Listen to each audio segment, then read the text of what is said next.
जब सुने के होई भोजपुरी गाना, बस बजे के चाही गाना। हर हर महादेव, हर हर महादेव, हर हर महादेव। बाबा के भक्त निकल पड़े हैं, भक्त निकल पड़े बाबा के दर्शन के लिए। आप सभी इस मंगल यात्रा में शामिल होकर अपनी मनोकामनाओं को पूर्ण करें, पूर्ण करें। बम भोला बाबा मोर मनोकामना पूरा करी।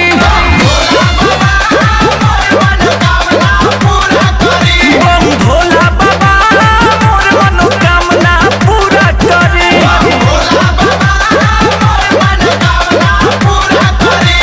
पूरा करी जी, पूरा करी। अरे हमनी के मनसा पूरा करी।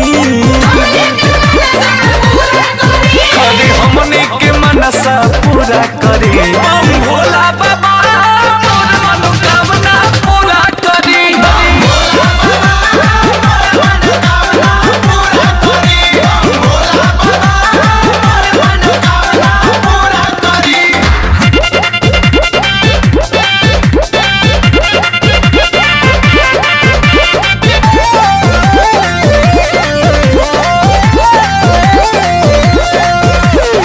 ए बबुआ, कुछ हमरो खातिर गाय जा।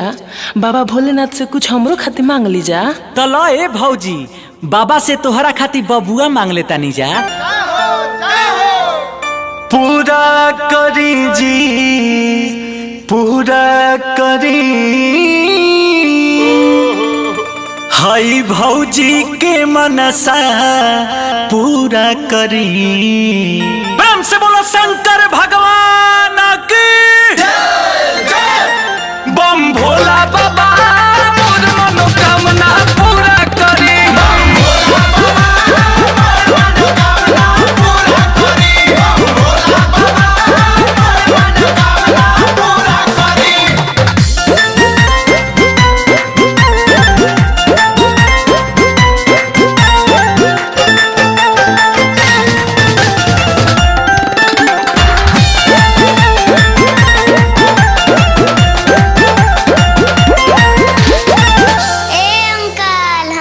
चाची मांग लीजा।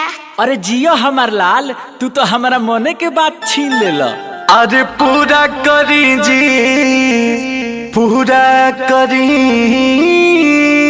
हई बबुओ के मनसा पूरा करी। जय जय शिव शंभो। बम भोला बाबा मोर मनोकामना पूरा करी।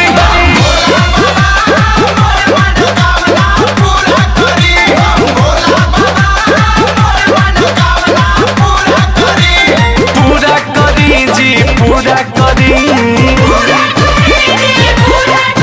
अरे हमनी के मनसा पूरा करी। अरे हमनी के मनसा पूरा करी। बम भोला बाबा मोर मनोकामना पूरा करी।